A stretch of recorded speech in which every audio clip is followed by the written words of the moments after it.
Welcome everybody tonight at the artist talk of Ibrahim Mahama. My name is Mariette Dulle. I'm the director of Oude Kerk. And I think a little over a month ago, 4th of November, we opened the new commission by Ibrahim Mahama at Oude Kerk. And it was an amazing turnout of people and an amazingly warm reception of his new work that he made for Oude Kerk.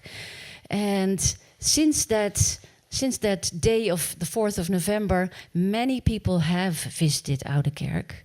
And also many Dutch newspapers wrote about Ibrahim. And what struck me, or maybe what struck me most in all those warm reactions and all the beautiful resonances of the intentions he had with the work, was that I had expected a little bit of a debate because of the nature of the work and the topics he is addressing. But no, I understand that in the front, people are laughing. But so, of course, this is, Daphne, because I was a little bit naive. The topics Ibrahim is addressing are global topics, are topics we all share, and therefore we all receive very warmly. And here we are today, together again.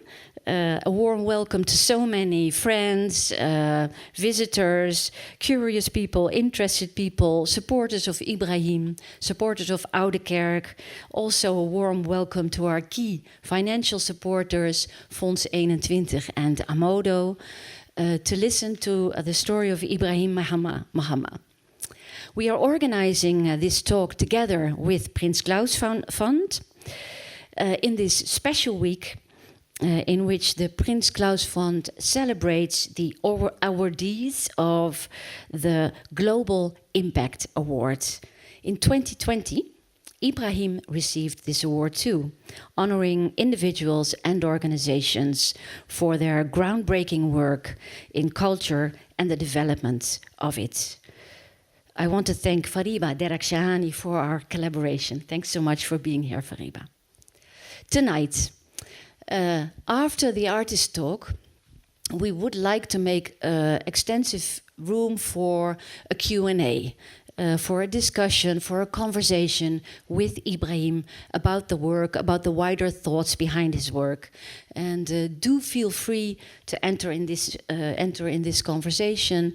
If you have any questions you are thinking of, please pose them at the end of the talk of Ibrahim, because we really want to open up to you and to share with you, exchanging visions and ideas.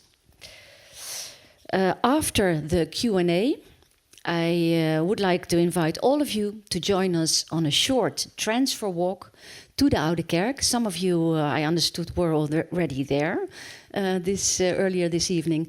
A short transfer walk to the Oude Kerk where we can see the work and celebrate the work of Ibrahim with bites and drinks.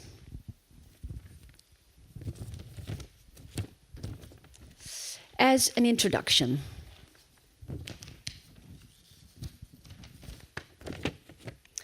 Ibrahim has been an artist that has had a growing reputation in the global art world of today. He's been invited as a participating artist to so many major global art events in the past few years. To name a few, Documenta in 2017, Ghana Freedom, the inaugural Ghana Pavilion in the Venice Biennale of 2018, the Lumumbashi Biennale in Congo in 2019, Sonsbeek in 2020, and upcoming the Sharjah Biennale in 2023, the Biennale that is organized around the concept of Okwi en Wezer. And Ibrahim is one of the 30 artists that will embark on a major commission for that Biennale. His monumental installations, particularly the jute bags that are dropped over buildings, I think are among the most recognizable art interventions around the world today. In Oude Kerk, there's almost something haunting about the concrete sculptures on display. Casts of gravestones, casts of floors of the Oude Kerk are combined with casts of floors of West African forts like Fort Elmina, and they are connected, combined, together, tied together and never untied again. And they stand upright as beautiful new monuments. I think in a time in which the Dutch are still arguing, quarreling about when to make excuses for our involvement in the slave trade, will it be 19 December? Will it be the summer of 2023? People, the debate is endless. I find it very beautiful that Ibrahim Mahama makes a work that makes a connection between the Dutch and the global history, the connection between the Dutch and triangle trade, and shows us that this is something that is evidently there. I've gotten to know Ibrahim as an artist whose deep concerns with value, with global commerce, and the detritus of colonialism, who create works that provide means, if you will, to engage with history, politics, and society in our global present. He questions ideas of global cultural identities and how these representations are altered by the passage of time. And that means that now it's time for us to embed the beautiful commission he made for Oude Kerk in the broader artistic practice.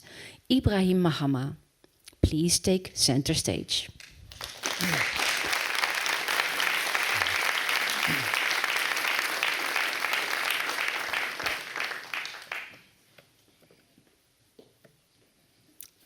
Thank you very much, Mariette, for very lovely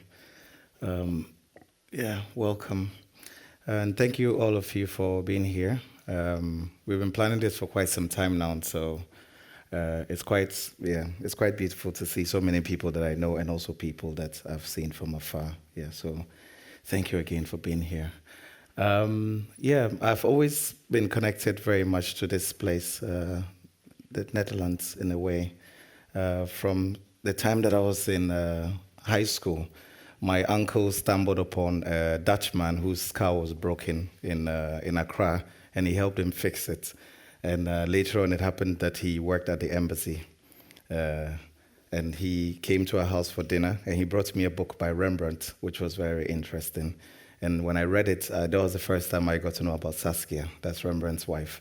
And so when I came to the church and I saw Saskia, I was so excited because it reminded me of my childhood. Because when I was a child, maybe a teenager starting to paint, I always thought that I was going to become like one of those artists from that period, you know. So because I used to make a lot of portraiture, but I'm quite happy about the direction that I took. But I thought this was quite an interesting way to come back to it again. Yeah.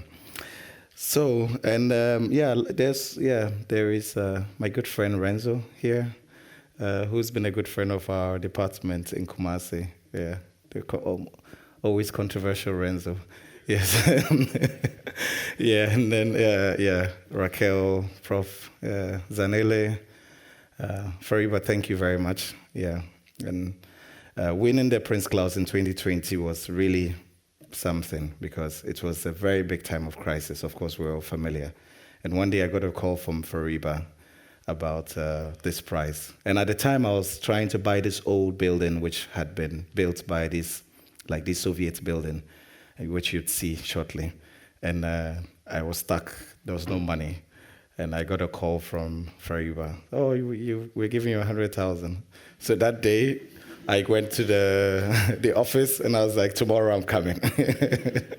Yeah, so the idea that you're doing something in a different context, but you can still, people from afar still recognize it and they're able to support is very important.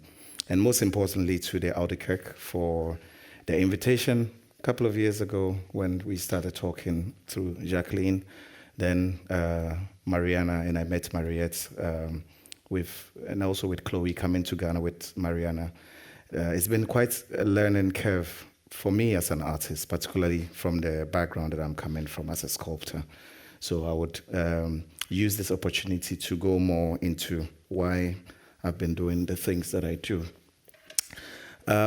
So the art school that I came from in Ghana, the Kwame Nkrumah University, was quite very conservative for many years, you know. So artists were very stuck to certain mediums and forms, paint and portraiture, things like that. But there were also professors who had trained in this department who were more interested in other radical ways of producing art. For us, the idea of emancipation was very important, and also using pedagogical forms was very important. So in the context of training artists, one of our professors, Caricature, who is the chief protagonist, had to rethink about his form of practice. Yeah, so there was an idea to start thinking about the transformation of art from a state of commodity into a gift. So going to the ideological values and everything else that comes with it. So that's where my practice comes from. So when I shifted from portraiture to looking at objects, I was really interested in what that comes with. And so I started in 2012 collecting these jute sacks, mostly interested in the subject matter, also looking at the aesthetics, the texture, because most of these materials are not made in Ghana, they're made in Southeast Asia, brought to Ghana for transportation of commodities. But I'm not just interested in the idea that it's a vessel for transporting commodities. I'm interested in the idea that market women buy it and then they write things on it and then they cut it, they restitch it. So over time, it becomes like a body in a way. And I am also was interested in it in relation to other objects. So on the other side, you find that there is a body of a train. And in my work, which you see as we go on, I collect quite a lot of things. And I'm also interested in the aesthetics of objects. So that's a train that I had bought as part of the studio pedagogical forms that I'm working on. But they had cut the train into pieces.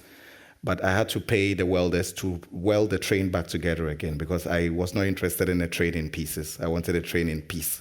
So it was quite interesting in looking at like how they had to rip off certain parts of the train in order to restitch other parts. So I like the scarification that it comes with it.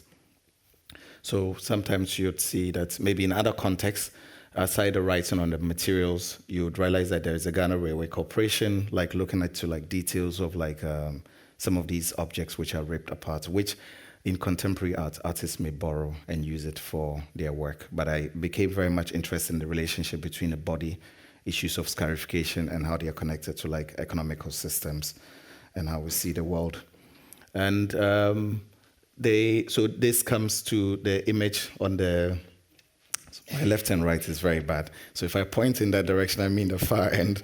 Yeah, so that image there, the far with my feet. So that's at the Oude Kerk, obviously. And then with the other ones, I took those images when I visited the forts with Chloe and Mariana. And those are details in the floor in Fort Elmina, like Cape Coast and other places of where the slaves used to be kept, soils building up upon these spaces, textures on the wall, scratch marks on in the rooms, because sometimes when the slaves were rebellious, they would keep them outside until they died, no food, or they kept them in these places called the condemned rooms, where you were left until you died. So I was interested in ways in which we could go back into some of these traces in relation to the work for the Oude Kerk, particularly looking at the fact that the floor is what used to be a burial ground, and a lot of the merchants who were buried there were somehow actively involved in the transatlantic slave trade. So one of the strategies was also to take molds in Ghana from these spaces and somehow superimpose them in the Oude Kerk on the graves, re-looking back into this history. But the most important thing was also visiting the idea of the residue, the material residue, because in history, when a lot of boats that were coming from Europe had bricks and other materials which were used in building the forts in Ghana. Even in 14-something, before Christopher Columbus went to America, there were boats that he came to West Africa actually with these stones and materials, which became the foundation for the building of the first forts. So these days, due to the ice melting and other things, climate change, obviously, a lot of these forts have degraded. So the idea was how to reuse this material as a new form to make these new monuments for us to think about new forms of criticality. So that's myself and Mariana and Chloe in one of the forts. This one is at Cape Coast Castle. But also looking at that in relation to the floor, when we took the mold of the floor of the Oude Kerk and looking at those relationships. So that's the famous Saskia. So it's one of the few ones in the church that we make that kind of, we put them next to each other. That's a juxtaposition in a way. So there were quite interesting decisions that were made for the work. Obviously, the team, Anything is Possible, did all the work. And I had my two assistants from Ghana, Francis and Benjamin. Obviously, I'd always come late and tell them to do it as they pleased. But as soon as I came, we would move things around. Sometimes I think it's interesting just to make the work of other people a bit more difficult. That was just the idea, the form, like just to place them in different spaces and see how they work in relation to the lines and the cracks on the floor, things like that. In the case of the Oude Kerk is not alone, because I've also done pieces, for instance, inspired by some of the buildings in Ghana, Second D, which was built by the British, which I was interested in, for instance, the cassava and other plants growing within the trains and all that. And typically, the paradoxes within that, trees growing within chimneys, things like that. But one of those, I was very much interested in also the way it looked. It almost reminded me of the torch on the Statue of Liberty. So I made a proposal for the High Line in New York where we bought an old piece, like a pipe, an oil pipe from North Carolina, and then we took it to Philadelphia, and then we reworked it, and then we made it into this monument that was sitting on the High Line in a part of it that used to go into this old sugar factory in New York. And it's interesting that historically, the slaves who would have come from Africa to the south of America or southern part of America and others would have worked, and then the money that was made that created this new nation, this wealth, would result in these objects being made. And now, through the power and relationships of art, we produce work out of it. And on top of it, I brought this object back to Ghana again. So put it in a container, bring it back to Ghana. So I'm very much interested in completing the cycle. Labor is very important in my work, obviously. So I used to work a lot looking at different spaces. So the idea of the studio has always been important to me. What does it really mean for the artist to produce work, particularly in the context of studio? If you say because in a very traditional, because we are coming from a place where we didn't have institutional context, things like that. So how do we rethink about the models of making art, and how is it redistributed in a way? So I used to go to the railway quite a lot, just playing around, working with the workers in the space, sewing the bags, so in documentary and others, it was very important to go back into these histories, because Kassel was one of the places that also produced a lot of machines that were used also in Africa and other places. So you'll see more of those images. All these trains were produced in Kassel. So as part of the work in Documenta, this was also some of the spaces that I produced part of the work in. Yeah, so sometimes you realize that there might be an oil stain on the material, but it's actually coming from the sites where it is being made. Yeah, so the men and women that I work with, and also just interested in how we have to improvise different ways of doing things. You see the guy standing on that place in Germany. I use Germany as an scapegoat. It will never happen. Yeah. After all the letters you would have to write, and the project even doesn't happen. So I really like the idea that in the precarity that we inherit, we use that as a form to be able to produce and think in a way. So I did quite a number of projects, in between, Copenhagen with Bonaventure, in Diku when we did Age of Our Own Making and then independent projects that I did in Ghana. As a student, I was wild. I was going everywhere, market spaces. Like I just used to do things. Yeah. It was, I wasn't thinking so much about them within the time. Of course, you have a framework, but the idea was just to produce because I learn a lot through the actions that comes through the work itself. So this was my MFA work in 2014. I think the day I was opening this, that was the day I was invited by Okwi to Venice. And it was on Facebook, and I was like, oh, this is a scam, because at the time I was a student and no one had my email. So they're like, can you send us a portfolio? I was like, no, I'm not sending any portfolio. But later on, I realized that it was not a scam. But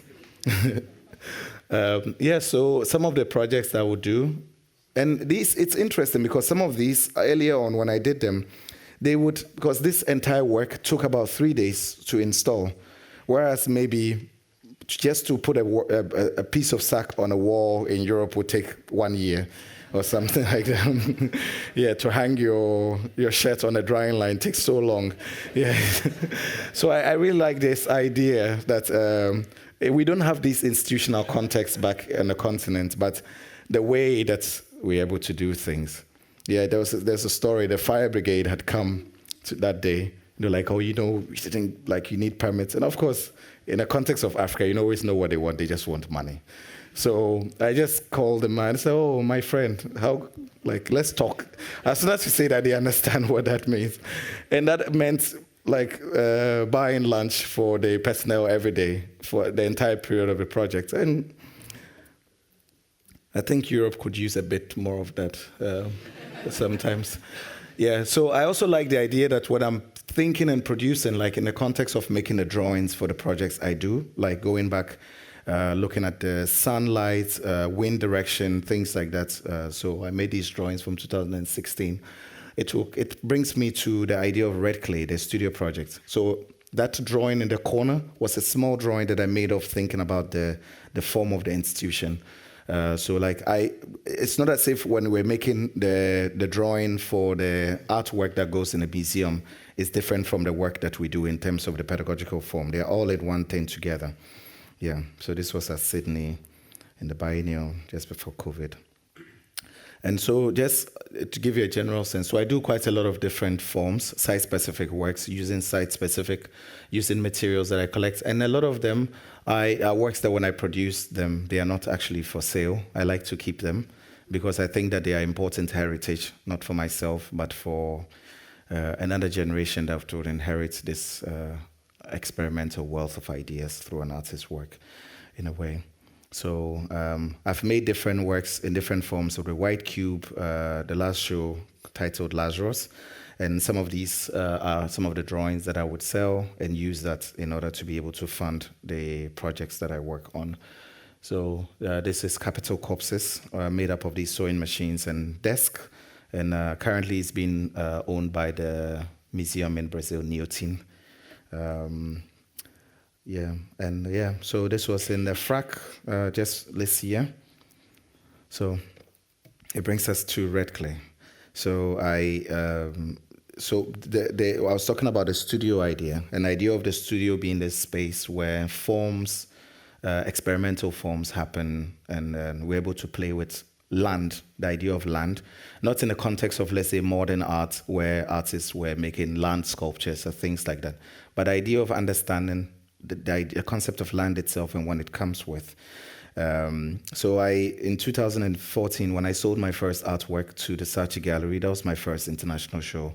I invested the money into buying this land and starting to build a studio, because the idea was that how could we inspire another generation of artists, but also thinkers in a way to rethink about forms, the way we think about art and how it's received. So at Red Clay, we have like the central area where you have the airplanes for the classroom projects. You have archive spaces, you have a library, you have a parliament, you have a cinema space, some residency spaces, archaeological museum. The idea is to build an art school, an independent art school in the future. There are farms, there are forest areas. So it's actually, it's like a small community in itself. This is just give you a sense of how it looks. So it always changes depending on the time, what is happening. So there are different things. And this is when we had the Prince Claus team visit the Cedar Awardees from 2021, together with some of the laureates from 2020. It was really remarkable, and with Fariba and Marcus and everyone, it was a good learning experience, particularly in like trying to build ideas like this and having like comrades and also like other practitioners sharing within those ideas and then using it and then contemplating and things like that. So this was after they came, because the idea, this is one of the spaces there, and it's dedicated purely as an archaeological museum, because the idea of excavations is also very important to me in the context of how I work and looking into archaeological objects that were taken from this area, but remaking them together with younger artists, that they're buried in the ground. So when you go to the museum, it's not like an ethnographic space.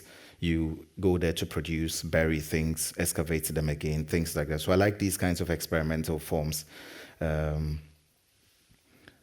So some of these Polaroids are from when I was making SCCA and also looking at it in relation to the railway spaces and all that, like juxtaposing like the different stages and forms in like either building and unbuilding like spaces.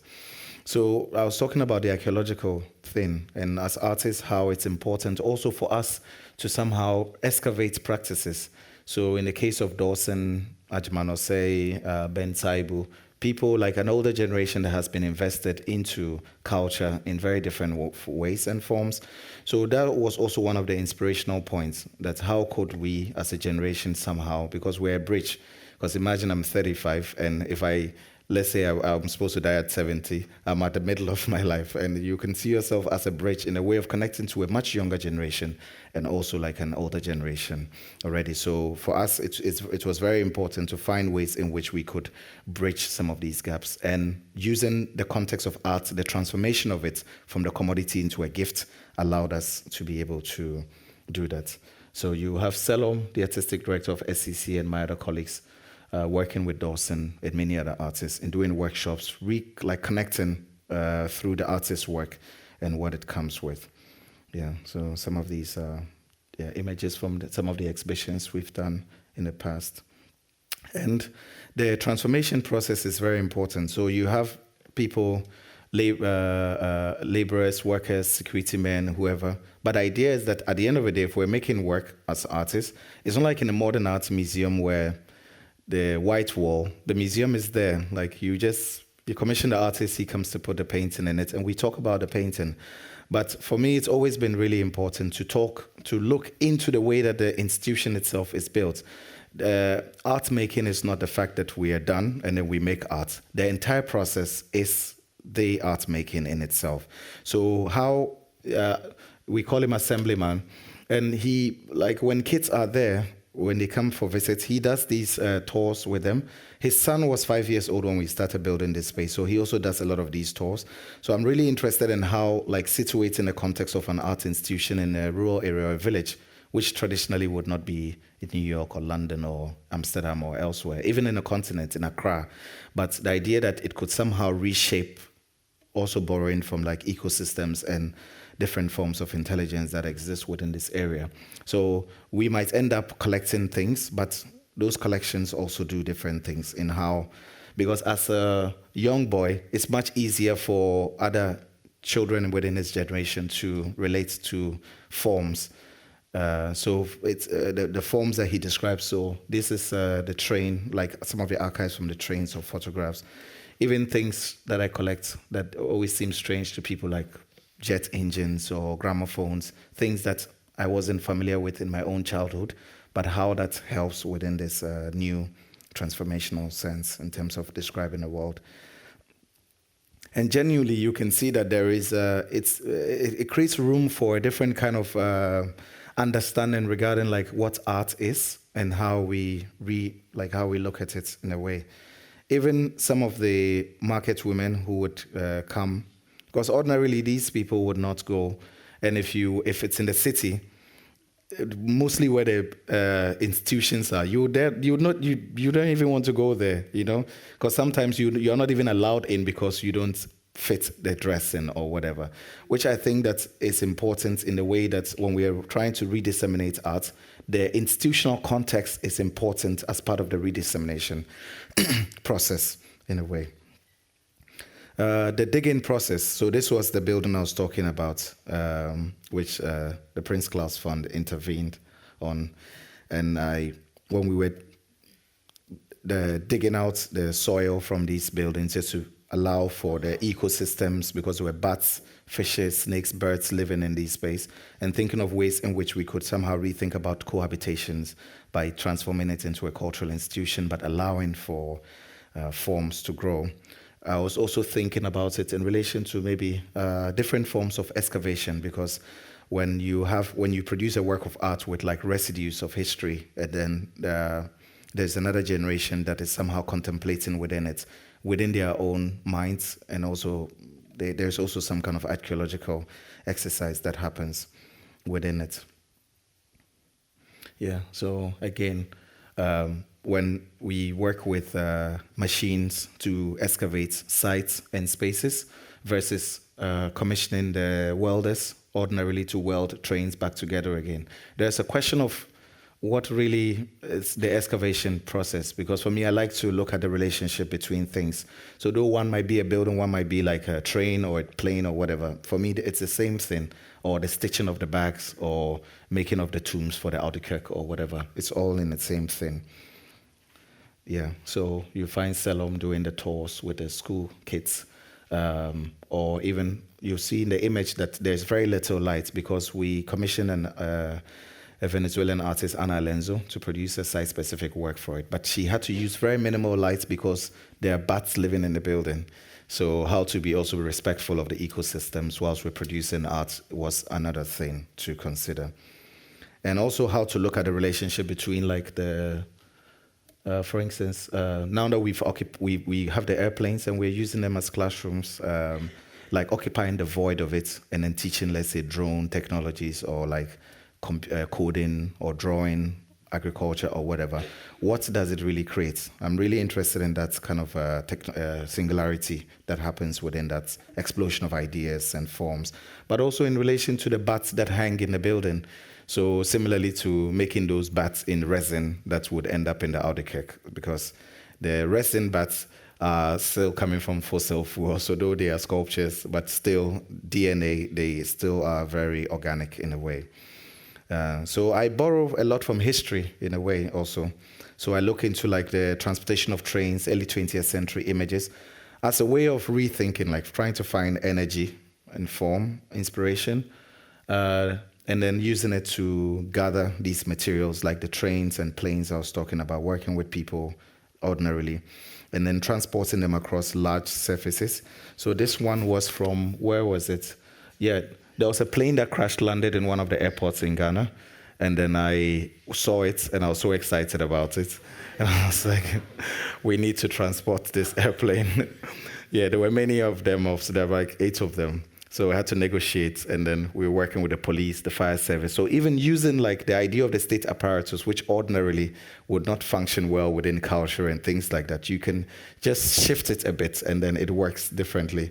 So like, yeah, so again, working with the police and all that. As I was telling you the story of the other one, like the fire service, there's similarly, you get a lot of things done. And there is a man in front here, he's our electrician ordinarily. He's been working with my father, who is an engineer for many years.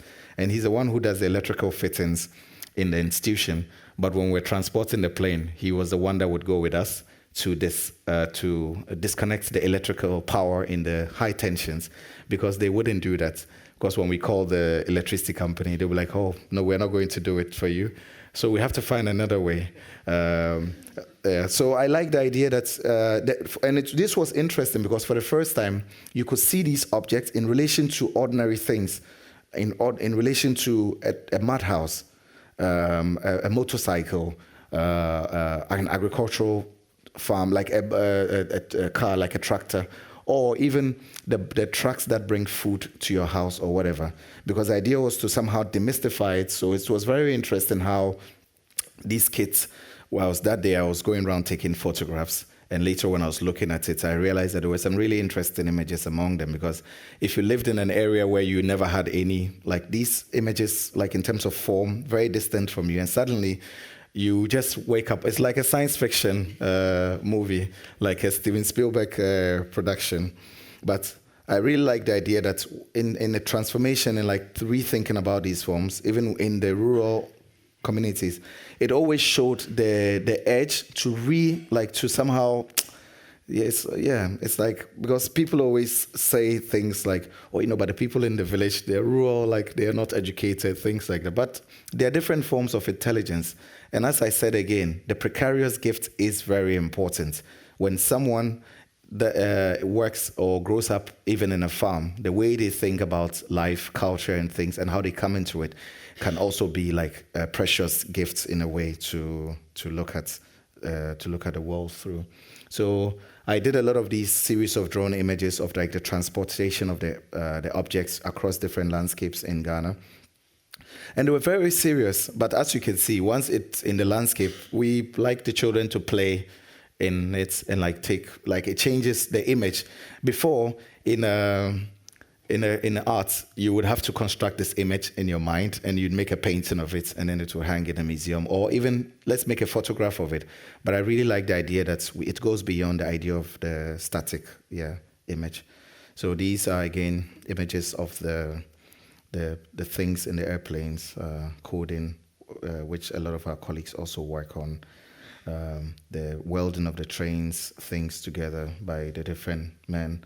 And you can see Latif there again, Assemblyman's son, when we were fixing the airplanes, when he wasn't in school and he was around, sometimes the engineers would ask him to pass him the tools and all that. So it's also quite interesting in terms of how like the formation of images, also different places. And also when we go to the forest area, which is part of the institution, in order to be able to make, to use it as classroom spaces or things like that. Of course, when we had Fariba and the Prince Claus team, we also did a walk through that space. So it's also interesting how like ordinarily people wouldn't go to these spaces because there were areas that were used as burial grounds, but now it allows for like different ecosystems and sounds and other things to be produced. And the kids in these societies, they play everywhere. So this is an old Olympic-sized pool that had been abandoned for over 40 years. So I also like the idea of borrowing inspiration from like ecosystems within spaces and how they can inspire us to rethink about our position towards art, particularly in the field of like architecture. So even in COVID, this was like in June 2020.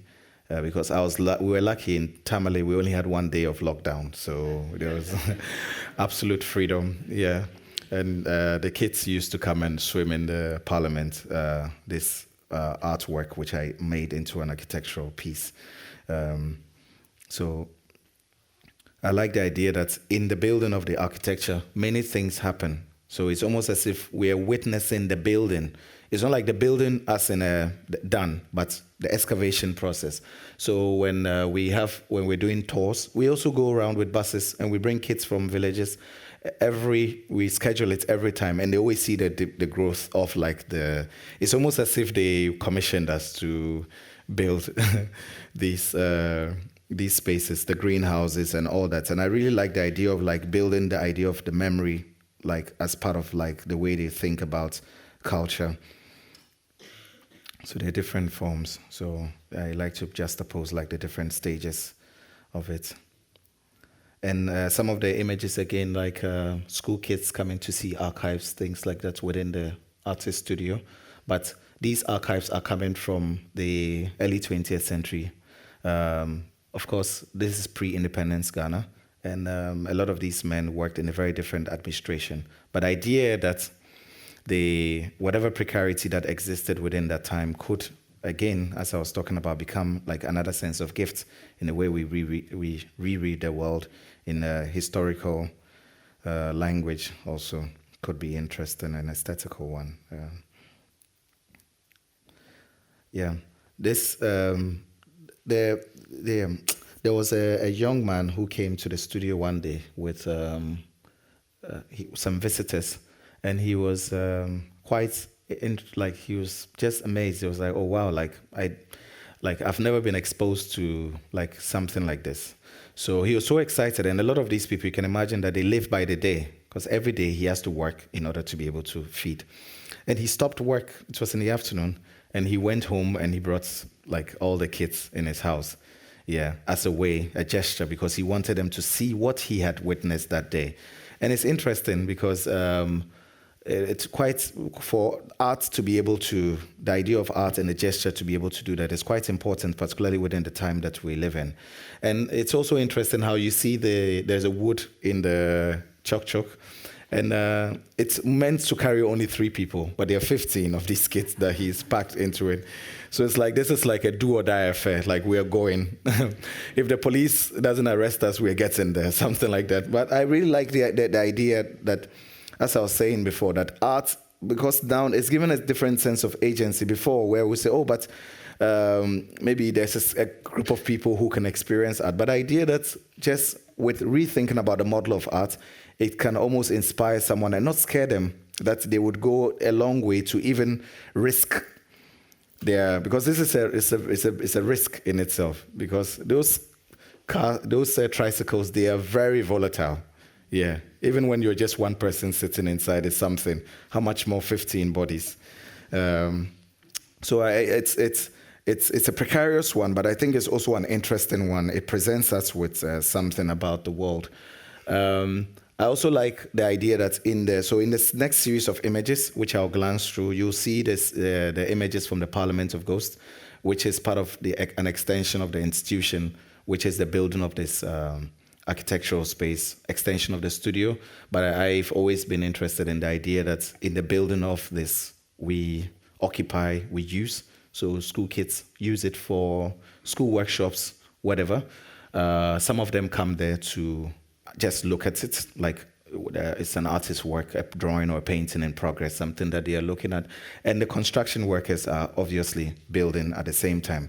So then again, as I said, mostly in Europe, you wouldn't see most of this, because when the space is being done, it's locked completely. But architecture has many different forms, and it can teach us a lot. Because mostly when I see buildings and they are done, I'm not as interested in them as I wish I could witness the different life forms that they went through. So I really like the different things that we do, like hosting different school kids, having debates, conversations, things. Also juxtaposing like archival materials and images in relation to it of like some of these historical forms. The trains, these were before I even started collecting the trains. So like looking at the image, the ghostly image of the trains within the building of the space, the processes and all that. So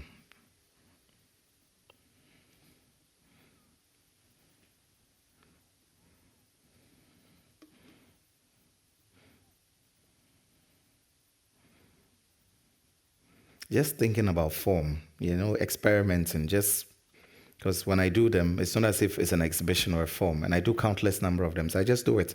And if you happen to stumble upon it, then you're lucky or fortunate. If not, maybe you will see the photograph or a video of it in another timeline.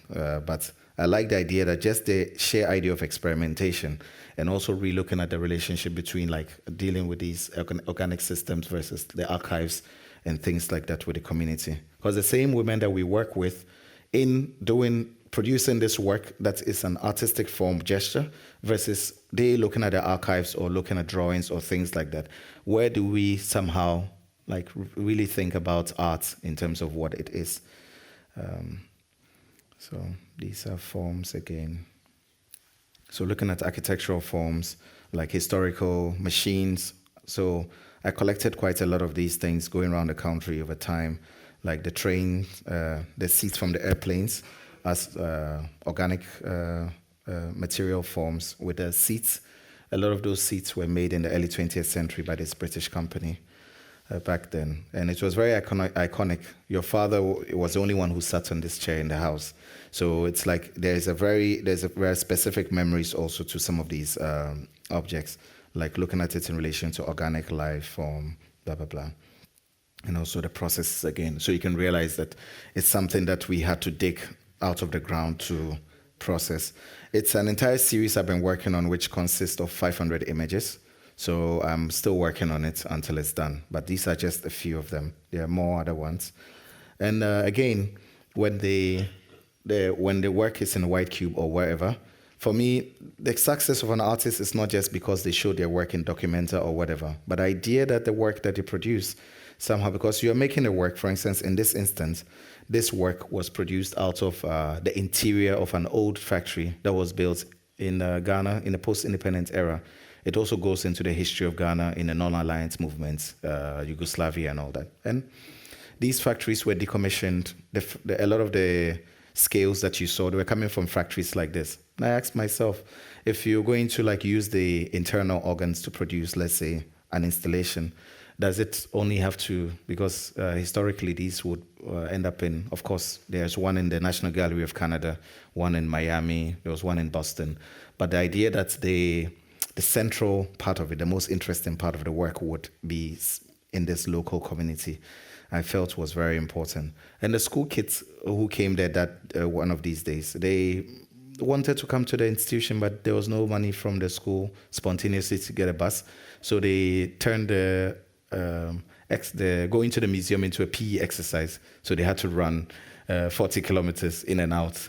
So it's also interesting because this is also the thing that is coming back to the idea. People say, oh, but it's in this area, people are not interested. I'm like, no, people are. Just as the truck driver, as students, as the Prince Claus, it's at the end of the day, it's a universal thing. The precarity is a universal one. It doesn't really matter where it is. But at the same time, it matters where it is because we have to attain some form of justice in terms of how we redistribute forms within the world.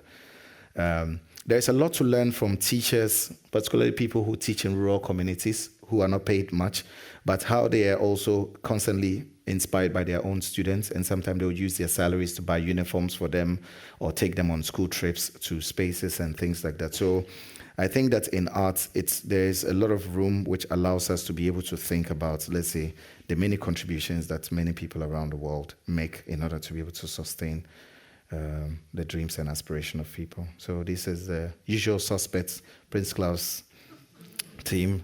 Of course, they're as excited as the school kids always when they're there with the plane. So you can imagine like how many kids we have to deal with on a daily basis, on a weekly basis. But it's really interesting like what my colleagues in Tamale have to do like with these workshops, going to communities, also letting the children also like be the teachers and things like that. So these are just images of like things that we happen to do, like using even the drawings that I make as a way to have discussions. So it's sort of as if, I also don't like the idea that the drawing is always on the wall. It can also be in a cabinet and we can discover it as we produce and as we go along. Yeah, so sometimes people come to research because I have all my drawing books in the cabinet that you can access. And you also have screens where we play artist videos that have been gifted to the institution. A friend of mine, Mercedes, gave us some videos, so we put it up within the institution. And sometimes we play, aside the kids watching it, they also come there just to sit in the space just to watch like movies or whatever. So I also like the idea that the institutional space is not rigid. It changes. It also enables younger artists in terms of how they think about their work, the scale, form. So this is the work by an artist, Tracy Thompson, who is doing a PhD at the university in Kumasi. So again, how the space also allows them to be able to experiment with form. Yeah, and she would make it into a laboratory. I remember when we were working with a museum and they wouldn't let her cook because she works with food and she cooks them into these bioplastic materials, but she couldn't cook that in the white cube. Yeah, but I like the idea that we are coming from ground zero. So for us tamale is hot already enough. So I think it will be an injustice to say you cannot cook within a space, within a museum or gallery or whatever. At the end, the point mostly has been about just ordinary people, families, in the quest to be able to make art, the kind of work that we make and how universal, global that it is, that at the end of the day, even through the work of like artists locally, it can somehow inspire people or even give them a different sense of agency with regards to how they think about art and the context of it. So school kids, selfies, things like that. And predominantly also the image that the idea of Islam, or these people, particularly within that area, because many people used to think that, but in the Tamale, whatever area, or because they're Muslims, they really don't appreciate art or what. But in time, because of the form, the shift in form, it also creates a very different sense of agency. Yeah. So it will be very difficult ordinarily seen in COVID times when we did some of the exhibitions. Fathers who traditionally would be very conservative about things, but now opening up regarding like creativity, like looking at different forms of creativity, not just in relation to like art in terms of painting or whatever, but in terms of like, let's say, a certain intellectual discourse and bringing their kids, grandchildren. But then again, the people ordinarily who would do their work, the dirty work, like go into the hole, dig out the space and create room. Yeah. All these are very important for me in terms of like looking at how all these people contribute. And also like colleagues from the university who, my studio assistant, together with many other people, artists, Bernard and all that, working together to do these excavations, doing artist works and things like that. Professors from the university, doing intellectual work. But at the end of the day, there's no point in doing any intellectual work if it does not translate into anything in the world. I've always believed in that. So these guys do quite a lot. And through the radical forms that they introduced into the arts program, an artist like me couldn't have been made. Because in the last 10 years, imagine I've only been making art seriously for 8 years now. So imagine what happened in the last 60 years plus that the university was there. Yeah, so sometimes just a shift within something can somehow spark something very different. So I really like these connections. Yeah, and it all comes from the scar that I was talking about, the rip within the objects, within the floor, within the material, the glitch within it, and how it causes us to rethink about different points of relations and all that. And lastly, the market women, who for many generations would be used as subject matter in a lot of traditional paintings. Oh yeah, but you see this is how they are suffering or blah, blah, blah. But in most often times, it's very difficult for art to somehow become radical and transformational. So it's also a question of about how, because most of these paintings, they would have never seen them. But the idea that we could use residues and other materials, for instance, these sacks, exchanging these sacks, in order to be able to produce art, maybe either within the art world or whatever, through the gestures of it.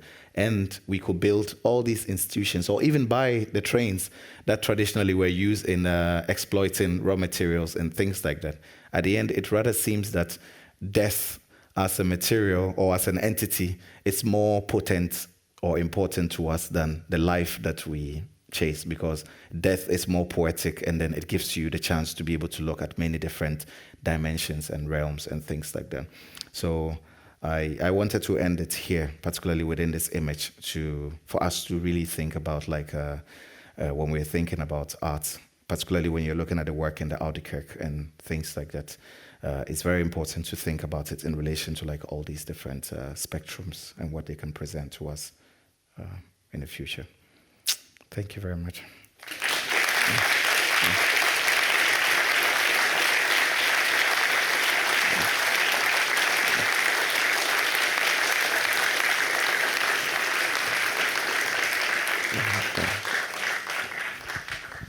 Thank you so much, Ibrahim, for your beautiful and enlightening story.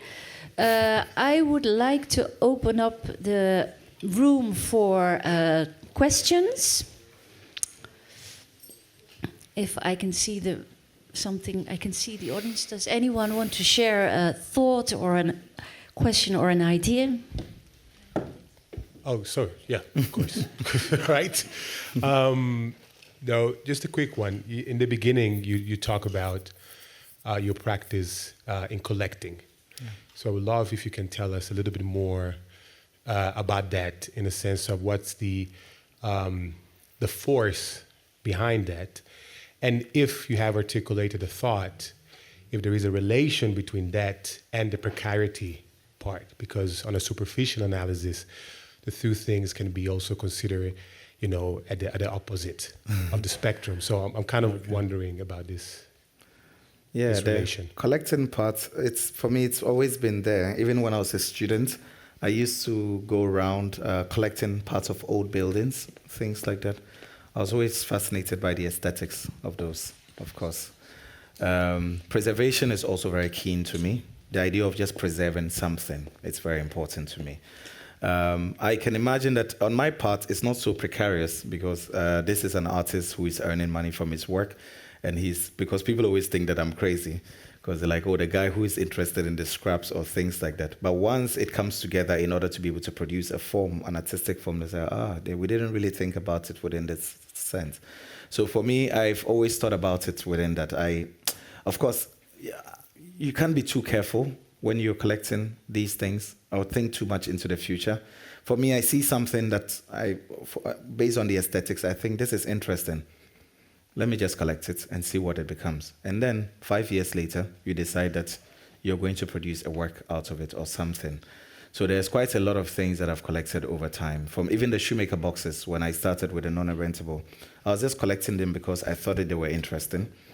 And then as I kept going back in space again and again, I realized that there was something about it, because when you take something and you keep it close to you and you see it again and again and again, it speaks to you.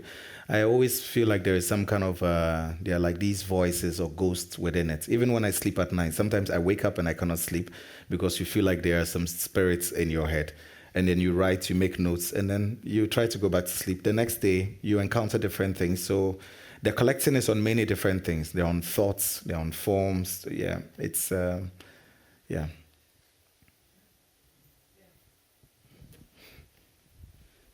Another question in the back of the room. Yeah.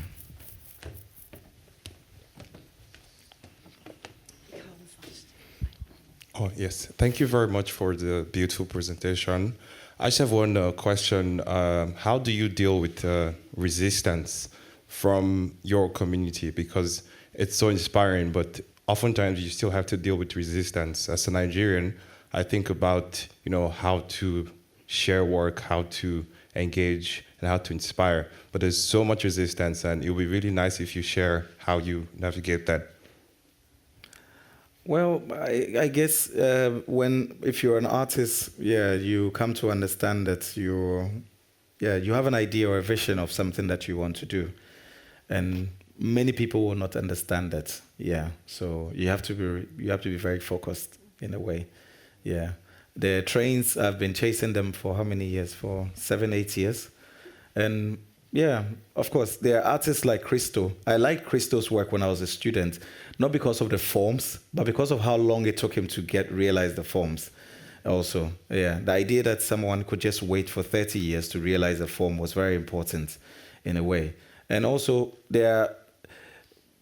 many a times, I think we would stop doing something because we met some little resistance. But when you're making art, you have to realize that there are ideas that would pop up in your head that would never pop up in anyone's else head in the world. So you are responsible for those. If you don't realize it, I think that in Ghana, we always say, God will not forgive you. Yeah. You have to almost imagine like in some of the objects that I was collecting, like the trains and others, they were very frustrating to do that.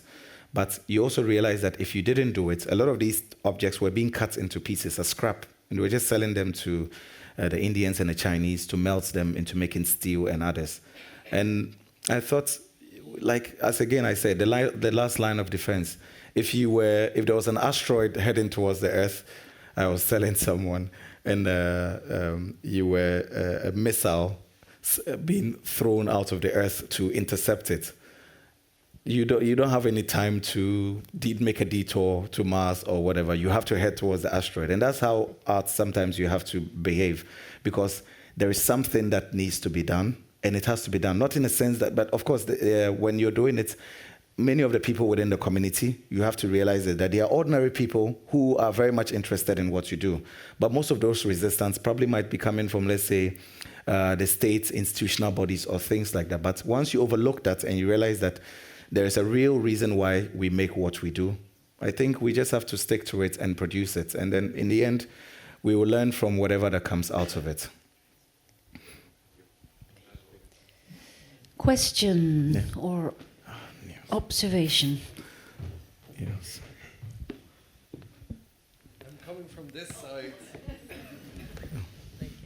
Hi, Mama. Yeah. I'd like to say well done. I'm usually very curious, especially within the continent, about the future of institution, whether in 5 years or 10 years. That's my curiosity. Thank you. You are interested in the 5 years of the institution. I don't know. Not a stamped period. This is new. So where do you think it might, especially like I see the kid growing up through this institution. Yeah. Do you think it would transform? I'm always curious, like when something starts, where is it going?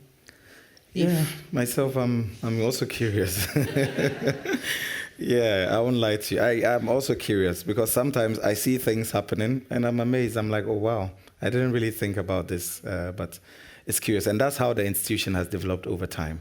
Because when I started in the beginning, I didn't show the very first image of the institution. You would not believe it's the same space. I started building it actually as a house to live in. And then after a year or two, I was like, why not just expand it into an institution? And of course, with all the other spaces. So there's a lot that you learn because sometimes the kids come, they're like, oh, we want to do this. I'm like, oh, maybe it could be interesting to, because I had the archives for a long time, but I never really thought about them in relation to the institution. So, and people come, like colleagues who want to contribute programs or things like that. Of course, I mentioned the idea that it would be interesting to build the independent art school and other things. But I think as it grows, there are many different people who are interested. Of course, my colleagues, the artistic director, Salom, and others. And they are always contributing ideas with regards to what can happen. So for me, the most important thing is that we are building something which did not exist before. And there's room for potential. So that's why in the beginning also I invested a lot into the land, into buying the land. So it's possible to build and do other things. And also even, to do many different things in the future.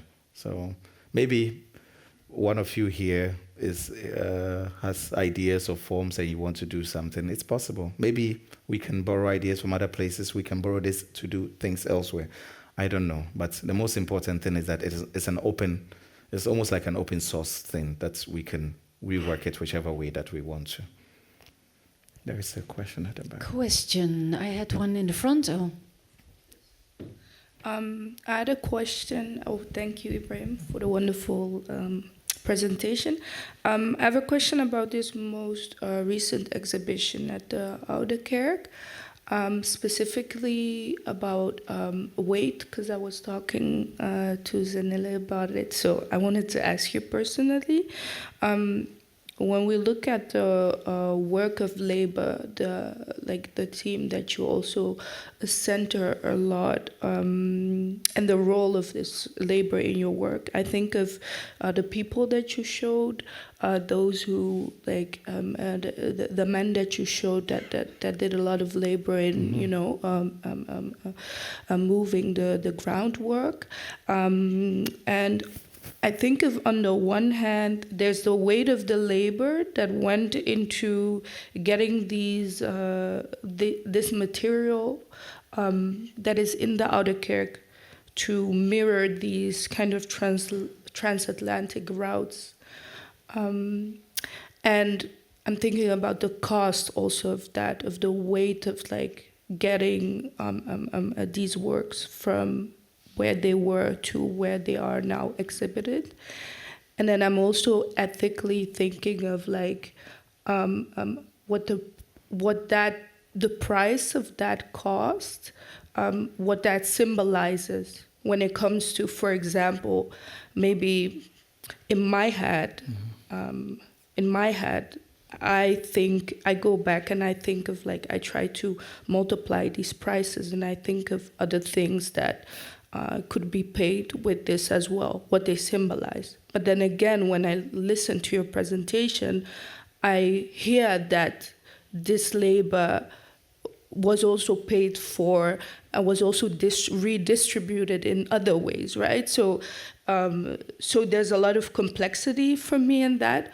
If I'm being, for example, very direct, what would it cost for all these African migrants trying to get to Europe, and then the plane tickets or the boat tickets or whatever, and then the price of the small price of this, and then how is it symbolized back into institutions investing in more broadly speaking,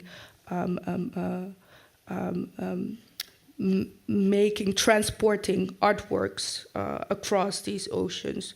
So yeah, that is my question for me. It's like, what is the weight of this economic cost? Okay. What is the weight of this ethical cost? And what is the spiritual weight of the transference of these materials that hold colonial trauma? Yeah, I think, I don't want to oversimplify it, but you cannot think, in arts, you cannot think about it so much. The ethics when it comes to making art is very different. Of course, sometimes you can always, it can be simple, it can be very simplistic depending on the form that it takes. But I remember when we were installing this work, I was always talking to Mariana that the production cost, a lot of the men that we worked with in Tamale to make these objects, first and foremost, the molds that we took from here, there would have never been any time in history that they would have had any direct relationship and contact with the floor in the Oude Kerk. Because a lot of the slave raiders who would have gone to these places to raid homes, you can see it in the architecture in those places. That was it. Like the ancestors were gone forever. But to think that there was a different art could create that point of connection of taking this mold and then bringing it. But there's a cost to it physically. But then art, it's a least of sometimes, of course, I know, it's important, but it's also the least of your problems within that very moment when you're doing that, because there's a certain material value or history that you are more concerned with within that time. And also, when it comes to tamale and then we produce it, we pay, and then we bring it back. Of course, it was expensive to do that. But in terms of what the conversations that was going to generate, as an artist, I like to think of it as far more important than the cost of it. At the end of the day, as an artist or as the institution, of course, that's why I'm talking about the fact that we need to think about the institutional framework or how we reorganize society and things like that. But in terms of how a Western institution exists here, of having capital in order to produce an exhibition, you don't expect that they're going to use the money to pay for some of the things that you maybe might be thinking about. Yeah, because at the end of the day, this is it's another type of crisis also. The issues regarding transatlantic, like the Mediterranean, the crisis in the Mediterranean and all that. It's another type of crisis that needs us to rethink about politics in a very different way. So when an artist has to make a work, sometimes, I don't think that maybe it might be, I don't think it might be clever on the part of artists to somehow allow for art to suffer. Yeah, just because of that in a way. Of course, it's important, but at the end of the day also, art also has to be made. And my point throughout the presentation is that we have to find ways in order to rethink about art in a more institutional context that in the future, it prevents things like this from happening. You don't imagine that any of the kids in Tamale who are growing up in a world where we're thinking about institutional building and things like that, one day to think, oh, how are we going to risk our lives to cross the Mediterranean to go to Europe? At the end of the day, you believe that you are part of a space and you matter in the world the same way that someone in Europe does matter.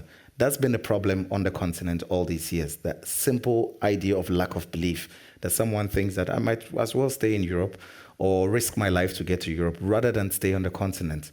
Yeah, so it's a bit of a dicey one, but at the end of the day, when it comes to issues of art and the production systems around it, it needs a bit more time also to think about, like, let's say, the material consequences of the decisions that we make. We have time for one or two more questions. I'm running me first. Yeah, first. Okay, thank you for this inspiring presentation and sharing your work. I was wondering, in the context of the Art Academy, do you see yourself rather as a student or a teacher? Is it a trap question or what? No, not necessarily. No, I think all of that, in a way. Yeah, I'm working on this Ljubljana biennial for next year. And when I was in Slovenia recently, I did a lot of teaching across the country. And it was one of the questions that I was also asking myself and the students in this Arts Academy. That idea that we could open up the biennial the same way we would open it up to professionals, to the students within this framework, so they could experiment and then try things, whether it fails or it doesn't fail. We accommodate them within the context of the biennial. So myself, I'm learning as I'm producing. Every day when you produce and you do things, you go to, for instance, last time, I think, what was happening? Yeah, so there's a woman who's been bringing her kids to Red Clay for these private tuitions on, like, drone coding and things like that. And the kids have been coming there consistently for, like, how many months now? It's been like 6 months or plus. And she waits for them 2 hours every Saturday and Sunday, and then she takes them back home. And recently, the last time I was home, I encountered these two kids, because there were other kids who had come to join the class new, and her kids were now teaching them in a way.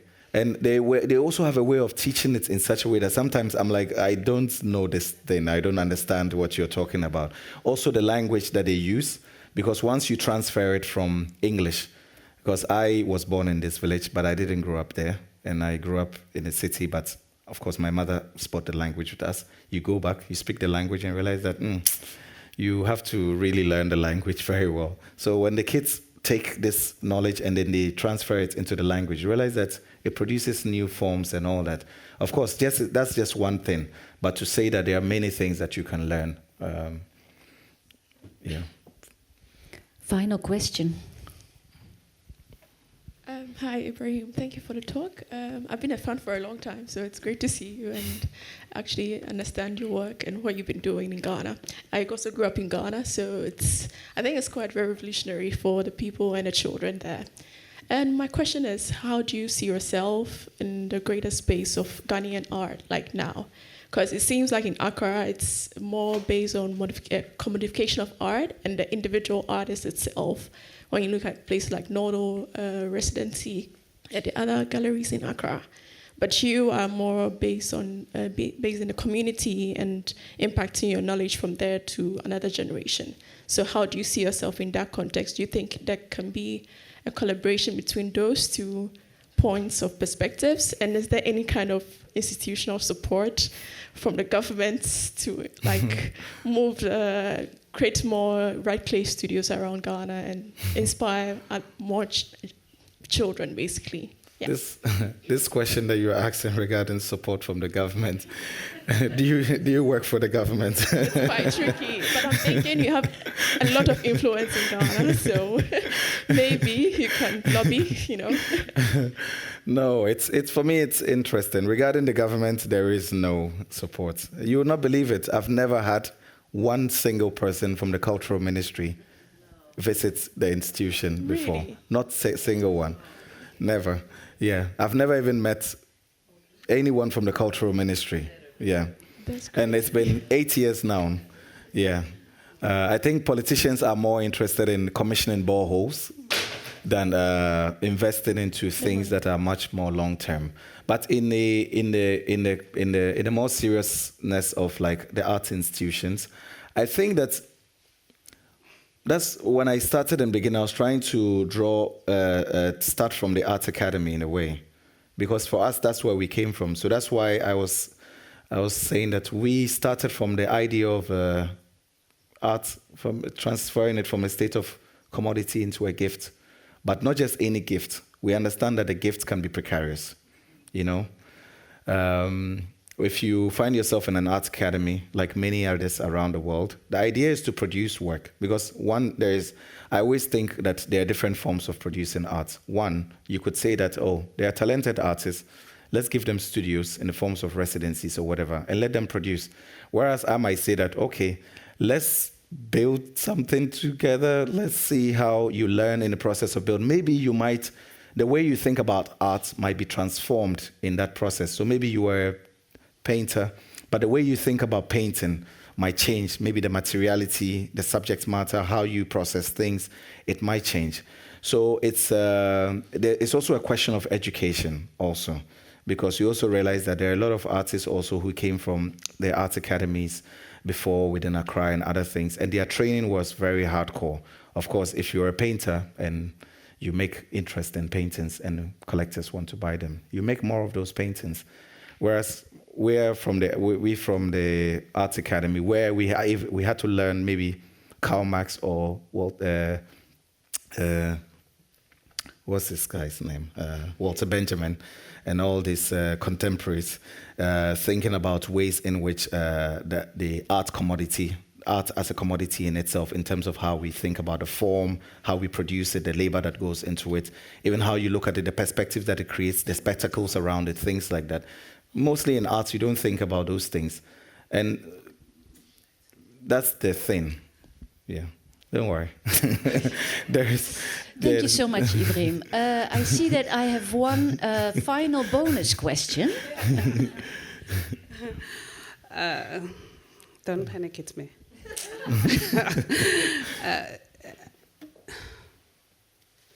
I'm thinking in Zulu and I'm translating it into English. Do you have time to laugh? Yes.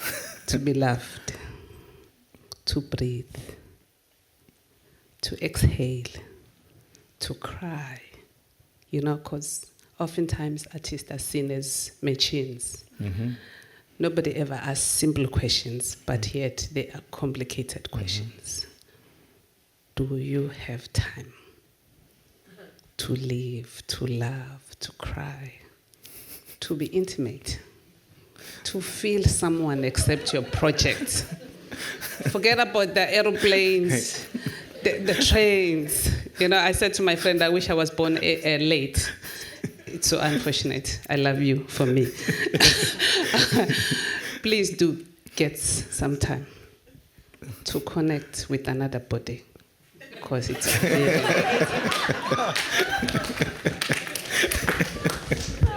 I guess this is not a question, but a suggestion.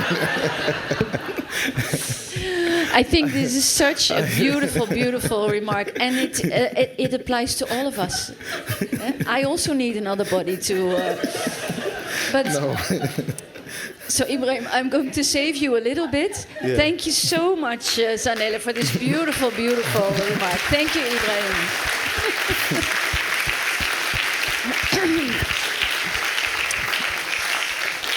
We are a little bit later than we thought, but I hope you really enjoyed the exchange of thoughts with Ibrahim and the very open way that he discussed his artistic practice with us. I am thanking my formidable team for helping me out in organizing this wonderful event. And I want to thank one person especially, and that is a person very dear to me. It's Marianna van der Zwaag, curator of the exhibition,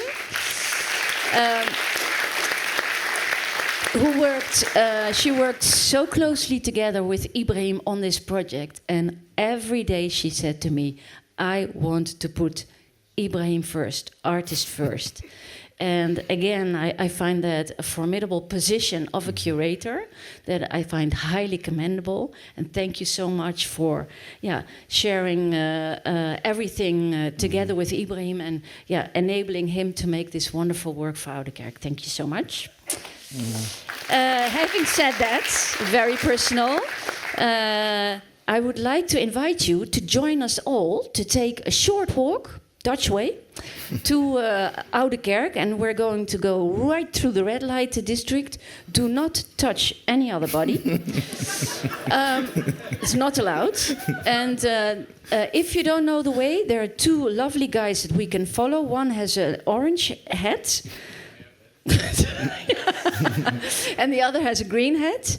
Having said that, Fariba, I find it very important that you have the final say, the final word of this evening. Yes. Thank you so much. I don't think there's anything to add after such a wonderful evening. I just want to thank the team of Oude Kerk. As you all know, unfortunately, it was not much of a help for you to do this. And for Ibrahim to have been working him day and night, I'm really sorry. But what you've seen here is actually just a very, very little touch. If you really, really want to see what he's doing, you have to go to Tamale and to talk to the people, because that's the time that you know what really he really means. Jokingly once I was there and we said, I'm going to kill him. They said, please, Fariba, if you kill him, how are we going to live? So I think this is a one word just to say, remember, what you see here is just a fraction. And all these wonderful institutions around the world, I've been to many, many places, many countries. I have to say, his is the best. Thank you so much.